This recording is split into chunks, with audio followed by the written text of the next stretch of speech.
Dans l'espace caverneux oppressant et rempli de pression, le guerrier ours de niveau 70 se dressait telle une montagne de chair et de fer. Ses yeux rougeoyants lançaient des éclairs de fureur, fixant les petites silhouettes en face de lui.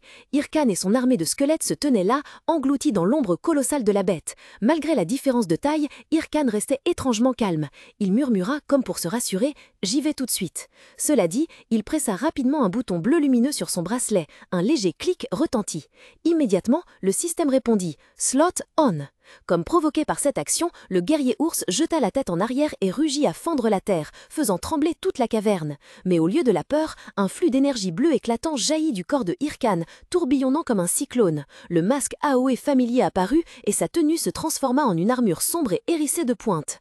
Imprégné de l'aura de puissance, un sourire confiant et quelque peu arrogant éclot sur les lèvres de Irkan derrière le masque. Il leva les yeux vers le monstre intimidant, sa voix résonnante avec détermination. « Cette fois, je prendrai tout moi-même. » Le rugissement barbare du guerrier ours secoue tout l'espace, ses yeux rouges vifs empreints de fureur. Debout dans l'ombre, Irkan observait silencieusement. Des souvenirs du passé surgirent. Avant sa régression, lui et sa guilde avaient échoué 6 fois avant de vaincre à contre-cœur ce monstre. Cette fois, aucune erreur n'était permise, car un nouvel échec pourrait faire perdre sa position dominante dans la quête principale. Son regard aiguisé analysait les points faibles de l'ennemi. Irkan murmura. Pour porter un coup efficace au guerrier ours, il faut viser les brèches dans son armure et arracher chaque pièce d'équipement. Je peux le faire. J'ai préparé de nouvelles compétences rien que pour ça. Immédiatement, le monstre gigantesque s'élança, son rugissement déchirant l'air. Au milieu de son armée squelettique, un sourire confiant et légèrement sinistre étira les lèvres d'Irkan, tandis qu'il ordonnait « À mon signal, suivez-moi, guerrier squelette !» Un flux d'énergie bleue éclatant jaillit, enveloppant le corps de Irkan. Il expliqua d'un ton suffisant « C'est ma nouvelle compétence passive, transformation musculaire ». L'énergie tourbillonnait sous ses pieds, fissurant le sol. Avec un sourire arrogant sous son masque, Irkan tendit ses muscles, concentrant sa puissance pour le saut. Il rugit d'excitation « Allons-y !» Mais au lieu de foncer droit sur l'ennemi, une poussée incontrôlable projeta Irkan à travers le champ de bataille. La confiance sur son visage se transforma immédiatement en stupéfaction. « Hein ?» Il survola les guerriers squelettes et le monstre ours géant qui le regardait, hébété. La panique envahit Irkan, incapable de contrôler sa vitesse ou sa direction. Il hurla de désespoir. « Qu'est-ce que c'est que ça? Attendez, arrêtez !» En dessous, les squelettes fidèles avançaient toujours obstinément vers la bête. L'ours géant, après un bref moment de confusion, montra ses crocs, ses yeux brillants d'un rouge féroce. Il laissa échapper un rugissement assourdissant, puis brandit son arme gigantesque. Une traînée lumineuse d'un rouge ardent et mortel balaya l'air. Crac! Les guerriers squelettes volèrent en éclats sous le coup brutal, leurs os se dispersant. Un message froid apparut. Le guerrier squelette a été détruit pour avoir subi trop de dégâts. Au loin, un cri plein de rage et d'impuissance de Irkan résonna à travers les terres désolées. « Bon sang !» Un message système concernant la compétence reconfiguration musculaire apparut, expliquant qu'elle augmentait la puissance des jambes, permettant des mouvements plus rapides et plus puissants. Cependant, l'énergie bouillonnante émanant des jambes d'Irkan semblait hors de contrôle. Il grogna de frustration. « C'est rapide et puissant, c'est vrai, mais là c'est trop, ce jeu de fou. Bon sang, si c'est comme ça, j'utiliserai accélération pour attaquer !» Le sol sous ses pieds se fissura sous la pression immense. Prenant appui sur un rocher, Irkan s'élança comme une flèche noire, enveloppée d'une aura d'énergie bleuâtre, fonçant droit sur le monstre ours géant en contrebas. Cependant, au lieu d'un coup fatal, Irkan se retrouva enfoncé profondément dans la fourrure et la graisse épaisse de l'ours. L'ours tourna simplement la tête, la sueur coulant sur son visage avec une confusion extrême, n'ayant absolument aucune idée de ce qui venait de se passer. Irkan laissa échapper un rire rauque, le visage enfoui dans le dos moelleux. Il gémit désespérément. « Ah ah, si doux et si mou, cette foutue compétence !» Immédiatement, l'ours gifla Irkan, le projetant en arrière. Irkan s'effondra lourdement sur la terre aride, le corps endolori. Il allaita, tentant de se relever parmi les rochers déchiquetés, son épée gisant à côté de lui. « Ah, bon sang, le renforcement musculaire est trop puissant, je n'arrive pas à le contrôler » marmonna Irkan en haletant, la douleur de ses muscles tendus se répandant dans tout son corps. Il jeta un coup d'œil à l'ours monstrueux géant, dressé au loin, dont une épaulière était détruite. Une lueur de satisfaction traversa son esprit. Au moins, j'ai enlevé une partie de son armure. Mais ce sentiment fut vite remplacé par la frustration. Il se redressa en s'appuyant sur son épée, un air renfrogné dans les yeux. Mais à quoi bon? Si cette compétence est si mauvaise, je ne peux même pas porter un coup décent. Comme s'il ressentait le défi, l'ours poussa un rugissement assourdissant. Ses yeux rouges brillèrent d'une lueur féroce. Il balança son autre bras, couvert d'une armure massive ressemblant à un bouclier, et fonça droit sur Irkan. Une vague de puissance rouge écarlate éclata de l'armure. Bam! Irkan n'eut pas le temps de réagir, ne pouvant que lever les bras par réflexe pour se protéger. L'impact terrible le projeta de nouveau au loin, comme une feuille dans le vent. Oh, gémit-il de douleur tandis que son dos heurtait violemment le sol, son épée étant projetée loin. L'espace trembla violemment alors que l'attaque de Irkan percutait de plein fouet le monstre, créant une explosion d'énergie rouge éblouissante. Réalisant que les coups ordinaires ne pouvaient percer la défense de l'adversaire, une lueur de détermination apparut dans les yeux de Irkan. « Si c'est ainsi, murmura-t-il, son corps s'élança dans les airs. Une sphère d'énergie violet foncé se condensa dans sa paume, tandis qu'il criait « Bombe osseuse !» Immédiatement, à l'intérieur de la gueule rugissante de la bête, un crâne spectral enveloppé de flammes violettes fut projeté. Une détonation terrifiante retentit de l'intérieur même du corps de l'énorme ours. Une énergie magique violette jaillit violemment, déchirant le sol environnant. Irkan abaissa son centre de gravité, stable face aux puissantes secousses. Cependant, lorsque la fumée violette se dissipa, le monstre se tenait toujours là, intact. Il rugit de fureur, totalement indemne après l'explosion interne. La puissance du rugissement projeta Irkan en arrière. Il serra les dents, s'efforçant de rester debout sous la pression. « Oh, quel salaud coriace !» grognait-il, la frustration évidente. « Très bien, j'abandonne les dégâts directs. » Au lieu de lancer une autre attaque, une douce aura d'énergie bleue émana de Irkan, se transmettant à ses guerriers squelettes. Sous l'effet du mana, les squelettes brisés commencèrent à se régénérer, leurs fragments osseux se reformant rapidement et la flamme de leurs âmes dans leurs orbites s'embrasa à nouveau vivement, prêt pour un combat prolongé. Irkan se tenait droit au milieu du vortex d'énergie sombre, entouré d'une armée de squelettes attendant ses ordres. Une aura violette mystique enveloppait son armure noire, dégageant une pression invisible. Il se dit doucement « Il est peut-être temps que je me batte comme un invocateur digne de ce nom ». Pourtant, contrairement à l'air sérieux de leur maître, les squelettes derrière se regardèrent avec un scepticisme extrême, apparemment encore hantés par une de ses erreurs passées. En croisant leurs regards, Irkan ne put s'empêcher de s'irriter. Il se retourna et hurla « S'il vous plaît, cette fois je ferai les choses correctement. La dernière fois n'était qu'une erreur, compris ?» Ayant dit cela, il se retourna, ses yeux brillants d'une détermination de fer. Il rugit, posa sa main avec force sur la terre craquelée. « Golem, sors d'ici et mets-toi au travail aussi !» Immédiatement, le sol sous les pieds d'Irkan commença à trembler violemment avant de se fissurer.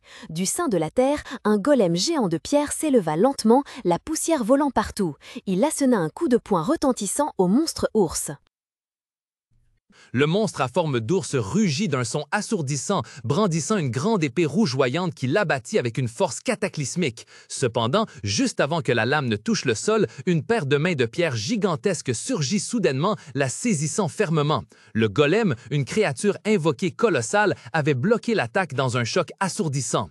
Sortant de l'ombre, Irkan apparut, un sourire suffisant visible derrière son masque Hao. « Je t'ai eu !» ricana-t-il, une sphère d'énergie violette se concentrant dans sa paume. « Solidification !» Immédiatement, le corps du golem commença à se transformer. Les roches de ses mains devinrent plus angulaires et solides, enserrant la grande épée du monstre comme un étau inébranlable. « Cette épée ne bougera pas de sitôt », déclara Irkan avec assurance, puis il pointa sa main directement vers l'ennemi immobilisé. Sur son ordre, les guerriers squelettes aux yeux bleus brillants foncèrent à toute vitesse. Le monstre ours rugit d'impuissance, bloqué, et du ciel, l'armée de morts-vivants d'Irkan se jeta simultanément, leurs armes prêtes à déchiqueter l'ennemi. Une puissante décharge d'énergie bleu-azur éclata, suivie par l'armée de squelettes aux orbites incandescentes qui se ruèrent en une attaque incessante. Face à cette nouvelle force, le monstrueux ours géant rugit d'une voix déchirant le ciel et la terre, ses yeux injectés de sang reflétant une fureur extrême en voyant ses sbires joncher le sol. Témoin de la scène, Irkan ne fit qu'esquisser un sourire plein d'assurance, son masque Haoé ne parvenant pas à dissimuler toute sa fierté. Il lança d'une voix provocante « Ne vous énervez pas si vite, j'ai encore un dernier atout, ne soyez pas négligent. » À ces mots, une puissance terrifiante fut libérée. Une mer de flammes éclatantes et furieuses engloutit tout sur son passage, provoquant une explosion assourdissante. Lorsque les flammes se dissipèrent, l'espace fut plongé dans un silence effrayant. Le monstre ours se tenait, muet, une épaule encore en feu, le regard vide. De loin, Irkan observait silencieusement le fruit de son travail. Aucun des deux ne prononça un mot, seule une tension silencieuse enveloppait le champ de bataille dévasté. Irkan pivota brusquement, fixant le mage squelette. La colère montait en lui tandis qu'il hurlait « Puisque j'ai esquivé, tire, imbécile! Tu vas me laisser me faire tuer, c'est ça ?» Le mage osseux resta silencieux, ses orbites vides fixant le vide comme s'il était perplexe, indécis. Saisissant l'occasion, le gigantesque guerrier ours hurla une clameur qui ébranla le ciel et la terre. Une aura rouge vif enveloppa son corps massif, guérissant rapidement ses blessures et restaurant la moitié de sa vitalité perdue. Le monstre paraissait désormais encore plus féroce, ses yeux injectés de sang bouillonnant de haine. Témoin de la scène, Irkan esquissa un léger sourire narquois. Il balaya son irritation précédente, remplacée par une confiance extrême. « Tactique, mon œil » murmura-t-il, puis, levant la tête, le sourire sur ses lèvres devint tranchant et arrogant. « La force brute, voilà la vraie vérité !» Sur ces mots, une déferlante de magie glaciale bleu-azur explosa autour d'Irkan. D'innombrables crânes fantomatiques commencèrent à se former du néant, flottant autour de lui, annonçant l'arrivée d'une nouvelle vague de projectiles, prête à écraser tout sur son passage.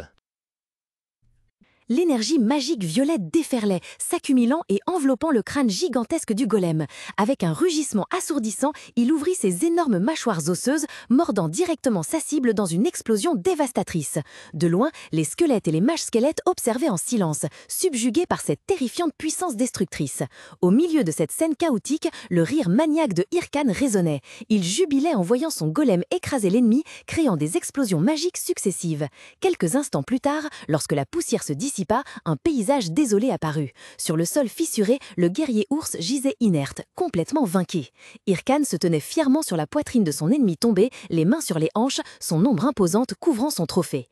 Immédiatement, une série de messages système apparut devant ses yeux. Vous avez vaincu le guerrier ours. Vous avez gagné des points d'expérience. Vous avez obtenu 101,35 G.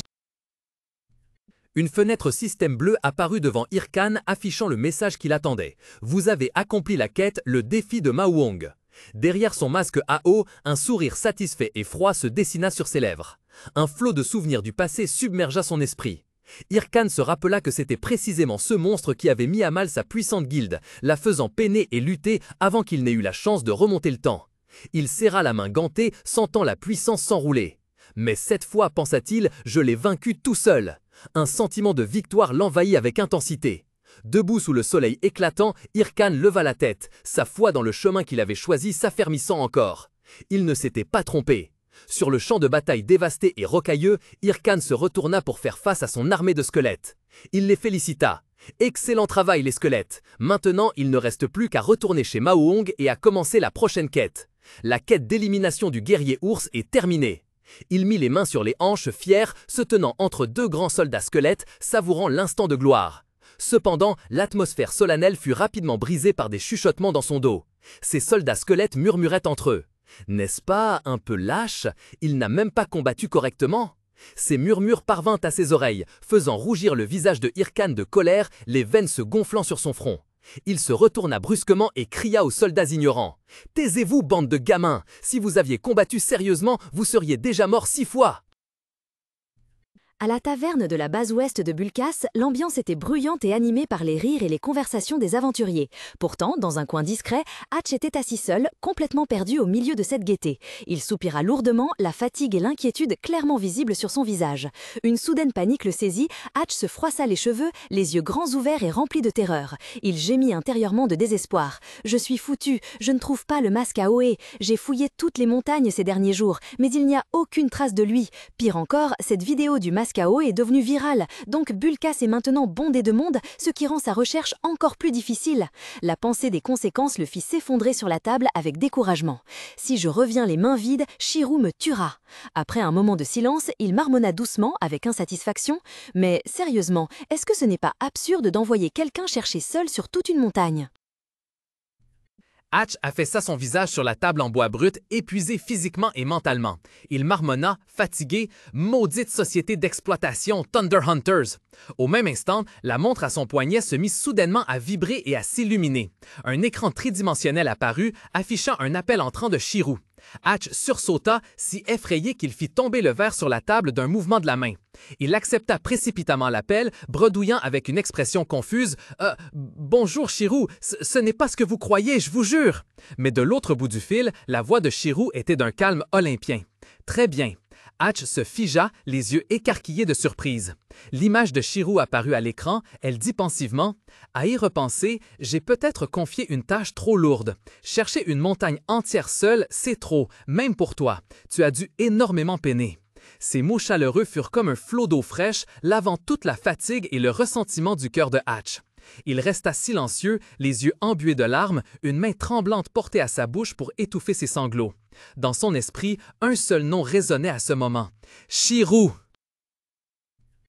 Hatch poussa un soupir de soulagement, un sourire éclatant aux lèvres en regardant l'écran de communication bleu. « Tout va bien, dit-il joyeusement.